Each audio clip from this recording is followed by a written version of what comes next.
ఒక ఆడది మగవాణ్ణి వదిలేసింది అంటే అర్థం ఏంటో తెలుసా? మంచిగా ఉండడం చాలా మంచిది.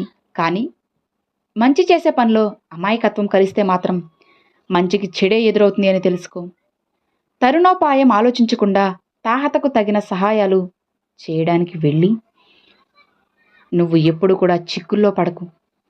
మంచితనాలు అనేటివి ఎప్పుడైనా సరే ముప్పును మిగులుస్తాయని గుర్తుపెట్టుకో. మీరు మంచివారు అని అందరి నుంచి కితాబు రావాలని చేసే మంచితనం అనేక ఆపదలను తీసుకొస్తుంది.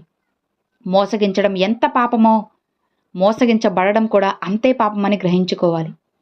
కాబట్టి ఎవరికి సహాయం చేయాలో, ఎవరికి సహాయం చేయకూడదో, ఎవరు నీ నుంచి సాయం పొందాలని వస్తున్నారో, ఎవరు నీకు ముప్పు కలగాలని వస్తున్నారో అందరినీ కూడా వారి యొక్క ప్రవర్తనని గమనించి ఆచి తూచి చాలా జాగ్రత్తగా మసులుకోవాలి. నిందిస్తున్న వాళ్ళందరినీ కూడా నువ్వు దూరం చేసుకోకు. పొగుడుతున్న వాళ్ళందరినీ కూడా పల్లకిని వెక్కించకు. కావాలని నిందించే వాళ్ళు ఉంటారు, నీకు మంచి జరగాలని అందించే వాళ్ళు కూడా ఉంటారని తెలుసుకో. ప్రతిఫలం కోసం పొగిడే వాళ్ళు కూడా ఉంటారు, ప్రతీకారం కోసం పొగిడే వాళ్ళు కూడా ఉంటారు. ఎవరు ఏ విధంగా అనుకున్నా సరే మనలోని లోపాలను, విశేషతలను అంతర్మదనం చేసుకొని పరిశీలించిన రోజు పొగడ్తలు పరిచారకులుగా, నిందలు విజయానికి నిచ్చెనలుగా అయిపోతాయి. అర్థమైందా? అలానే చెత్తా చెదారం నుంచి పురుగులు జన్మించినట్లుగా వ్యర్థ విషయాల పట్ల శ్రద్ధ ఉంటే వాటి నుంచి చిరాకు పరాకులే కదా వస్తాయి. కాబట్టి నెమ్మదిగా ఇతరుల వరకు అవి వ్యాపిస్తూ ఉంటాయి. జాగ్రత్తగా ఉండు. వ్యర్థం నుంచి రక్షించుకొనుటకు వ్యర్థ విషయాలను మనసుతో ఐఆమ్ వెరీ బిజీ అని బోర్డు పెట్టేసుకోండి. అర్థమవుతుంది కదా ఏం చెప్తున్నానో? మొహమాట పడకుండా సందర్భాలు కొన్ని చెప్పనా? ఒకటి, ధనం. ఇక్కడ మొహమాట పడ్డావు అంటే ధనం పోయి తనతో పాటుగా తను నమ్ముకున్న వారందరినీ ఇబ్బందులో పడేస్తుంది. ఇక రెండోది, భోజనం.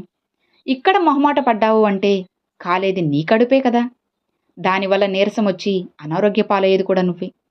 ఇక మూడు, ఇక్కడ సిగ్గుపడితే శృంగార సరసాల్లో అసలు ఆనందాన్నే కోల్పోతారు.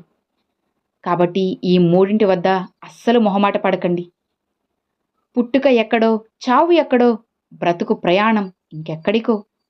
అయితే ప్రయాణించే దారిలో దొరికే స్నేహం, విశ్వాసం, ప్రేమ మాత్రం మనసుకి చాలా దగ్గరవుతూ ఉంటాయి. నిజమే కదా? అలా దగ్గరైన బంధాలు శాశ్వతంగా మన గుండె మూలల్లో తుది శ్వాస వరకు జ్ఞాపకాల పొరల్లో నిలిచిపోతాయి. నిజమే కదా? దేవుడు సృష్టించిన దైవ రూపం ఏంటో తెలుసా? తల్లిదండ్రులు. దేవుడు సృష్టించిన మరో తల్లి భార్య. దేవుడు సృష్టించిన నమ్మకం సోదరుడు. దేవుడు సృష్టించిన ఆప్యాయత సోదరి. సృష్టించిన పక్క బలం బంధువులు.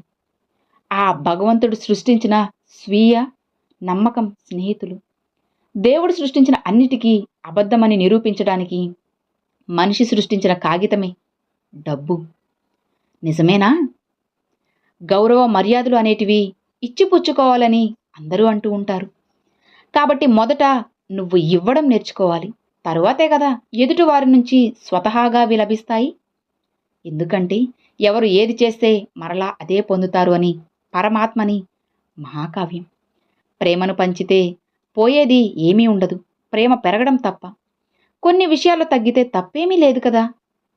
చిరాకులు తగ్గిపోవడం తప్ప. మంచి మార్గంలో పరీక్షలు ఉంటాయి కానీ ప్రమాదాలు అస్సలు ఉండవు. ఎందుకంటే మంచికి భగవంతుడు ఎప్పుడూ కూడా తోడుగా నిలుస్తాడు. గుర్తుంచుకో. వృక్షాలు ఎప్పుడూ మాట్లాడు, పక్షులు మాట్లాడు, జంతువులు అస్సలు మాట్లాడు, సూర్యుడు కూడా మాట్లాడడు. కానీ పరిపూర్ణంగా ప్రకృతి శక్తితో వాటి ధర్మాలను నిర్వర్తిస్తున్నాయి. మనిషి ఎక్కువగా మాట్లాడి ఏ ధర్మాన్ని నిర్వర్తించడం లేదు. ఏదైనా సాధించడానికి సాధన చేయాలి, వాదన కాదు అని తెలుసుకో. నా దగ్గర ఏముంది ఇవ్వడానికి అని మనలో చాలామంది అనుకుంటూ ఉంటారు. కానీ ఎంత ఇచ్చినా సరే తరగని కరగని ఆస్తులు రెండు ఉన్నాయి. మొదటిది స్వచ్ఛమైన నవ్వు. రెండోది సంతోషాన్ని, ప్రేమని పంచే వెలకట్టలేని ఆత్మీయత. కష్టపడి సంపాదించిన ఆస్తులు కర్పూరంలా ఏదో ఒక రోజు కరిగిపోవచ్చు. కానీ మనకి సహజంగా వచ్చే ఈ ఆస్తులు పంచే కొద్దీ పెరుగుతూనే ఉంటాయి. 4 రోజుల బ్రతుకు కోసం నలుగురిని విమర్శిస్తావు. 3 వేళ్లు నోట్లోకి వెళ్ళడానికి 7 లోకాలతో పోరాడుతావు. చివరికి నీకు మిగిలేది బూడిదేనని తెలుసుకోలేక ఎందుకని అంత ఆరాటపడుతున్నావు? ఆ సిద్ధాంతం ఈ సిద్ధాంతం అంటూ అలుపు ఎరగని పోరాటం చేస్తావు ఎందుకు? ఇవన్నీ మిథ్య అని తెలుసుకొని బ్రతికిన 4 నాళ్ళు 10 మంది మేలు కోరి కలిసిమలిసి బ్రతికేయడమే కదా మేలైన విధానం అంటే. గుర్తుంచుకోండి, జీవితం గమ్యం, స్వప్నం, కష్టం, శ్రమ, గెలుపు, ఓటమి అన్నీ కూడా మనవే. పడితే లేవాల్సింది మనమే, బాధ గాయాన్ని దిగమింగాల్సింది మనమే, ధైర్యం చెప్పుకోవాల్సింది కూడా మనమే. ఇతరుల కేవలం చోద్యం చూస్తారు అంతే. వీలుంటే ఎగతాళి చేస్తారు. కాబట్టి ఎవ్వరినీ అస్సలు పట్టించుకోకు. అన్నీ గమనిస్తూ ముందుకు సాగిపోవాలి. అర్థమైంది కదా? సహనం అంటే వేచి చూడడమే, అలా అని నిక్షిప్తంగా ఉండిపోవడం మాత్రం అస్సలు కాదు. అదే సోమరితనం. నడక కష్టంగా నెమ్మదిగా సాగుతున్నప్పుడు కూడా నడుస్తూ ఉండడమే కదా సహనం అంటే. మనిషికి 2 శక్తివంతమైన ఆయుధాలు అందుబాటులో ఉన్నాయి. ఒకటి సహనం, రెండవది కాలం. నిజమే కదా? గుర్తుపెట్టుకో, జీవితం పేక మొక్కలతో ఆటలాంటిది. సరైన పేకను ఎంచుకోవడం మన చేతుల్లోనే ఉండదు, కానీ మన చేతిలో ఉండే పేకలతో సరిగ్గా ఆడడం మన విజయాన్ని నిర్ణయిస్తుంది కదా. నిజమేనా? నా మాటలను నమ్మితే నీకు సంతోషం లేకుండా చేస్తానని ఈర్ష అంటుంది. నేనుంటే శాంతి లోపలికి రాలేదు, నువ్వు నిశ్చింతంగా ఉండవచ్చని కోపం కూస్తుంది. నేను వెళ్ళిన చోట ఆనందం తన అస్తిత్వాన్ని కోల్పోతుంది అని అంటుంది అసూయ. నేను వస్తే ఇక దయకు దారి దిక్కులు ఉండవని ధీటుగా అంటుంది ద్వేషం. 10 అంతస్తుల వరకు పదిలంగా నేను తీసుకువెళ్ళి అక్కడి నుంచి అమాంతంగా పడగొడతా అంటుంది అహంకారం. తెలియకుండానే చొరబడతారు ఈ టక్కరి దొంగలు అందరూ. ఆదమరిచి నువ్వు ఉన్నావా, నీ సంతోషాల ఖజానాలన్నిటినీ కూడా ఖాళీ చేసేస్తాయి. మిమ్మల్ని ఒంటరి చేసి గాని అస్సలు వదిలి వెళ్ళరు. అందుకే జాగ్రత్తగా మీ ఆలోచనలు సవ్యంగా ఉంటే అంతా మంచిగానే ఉంటుంది. ఆచరించండి, ఆలోచించండి. నువ్వు దుఃఖంగా ఉండాలి అని నువ్వు నిర్ణయించుకుంటే ఈ ప్రపంచంలో ఎవ్వరూ నిన్ను ఆనందపరచలేరు.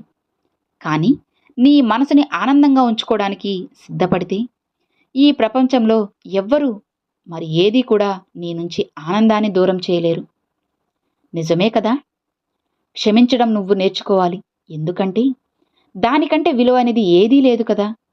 అందుకే తప్పు చేసినప్పుడు మనం భగవంతుని లైఫ్లో ఈ ముగ్గురు ఉంటే క్షమించమనే కదా. జీవితాంతం అదృష్టవంతులుగా ఉంటావు. ఒకప్పుడు ప్రేమకారవంతమైన భార్య, డబ్బు లేదు, అలానే ఆ ప్రేమలో మోసం కూడా తోడుగా నిలబడే కొడుకు. కానీ అలానే ఈ కాలంలో నువ్వు ప్రేమించాలి అంటే అందంగా ఉండాలి, ప్రేమించాలంటే డబ్బు ఉండాలి, అన్నిటికంటే ముఖ్యంగా ప్రేమించాలి అంటే మోసం చేయడం తెలియాలి, లేదా మోసపోయిన బాధను భరించగలగాలి.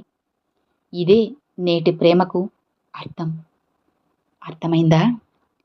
సాధారణంగా ఒక స్త్రీ తన భర్త ఎంత చెడ్డవాడైనప్పటికీ కూడా అతన్ని వదిలి ఉండడానికి ఎప్పుడూ ఇష్టపడదు. కానీ ఆమె అలా కాకుండా తన భర్త మంచివాడైనప్పటికీ కూడా అతన్ని వదిలేయడానికి ఆడదే సిద్ధపడింది అంటే ఖచ్చితంగా ఆమె వెనుక మరో మగవాడు ఉండి ఉంటాడు అని అర్థమవుతుంది కదా. Thanks for watching friends.